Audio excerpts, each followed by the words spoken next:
So to follow trend, we kind of call our operation MP Cattle Company.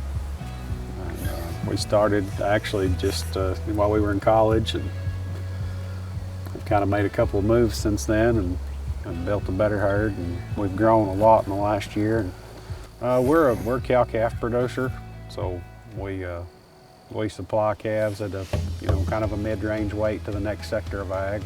We don't finish them for the feedlot, we just prep them for the next step. I'm an extension agent for the University of Arkansas. We have goals to eventually grow and get big enough as I near retirement age to be able to do this full time.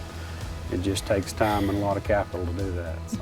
And I work for USDA with the Natural Resources Conservation Service, and we always joke that we, farm at night and on the weekend. When we were starting out in South Arkansas, we had a couple of leased places, bought some mama cows, and were able to kind of get our start that way.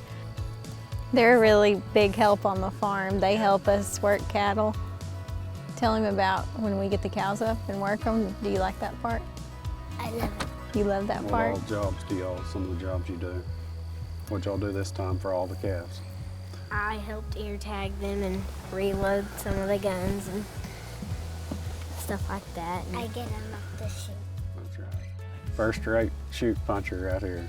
Yeah, it's fun getting to experience stuff with her and share stuff with her since I'm older, and teaching her how to work on the farm like my parents taught me how to work on the farm.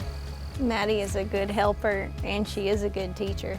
And she takes good care of Maylee when they are working, works hard to keep her safe. And both these girls have got a herdsman's instinct. They've, multiple times they've, noticed issues and brought it to our attention. A colicky horse or a calf with a snotty nose or a droopy ear. And so that's probably one of my proudest moments. Yeah, and whatever we do when we're working, we're working together. And I think as they grow up, or I hope as they grow up, they'll really appreciate the fact that we were always doing everything as a family, By managing our grass and not overgrazing and not wintering cattle on the whole farm, we've reduced our herbicide use by 80%. And so that's been a big economic savings for us, as well as a time savings.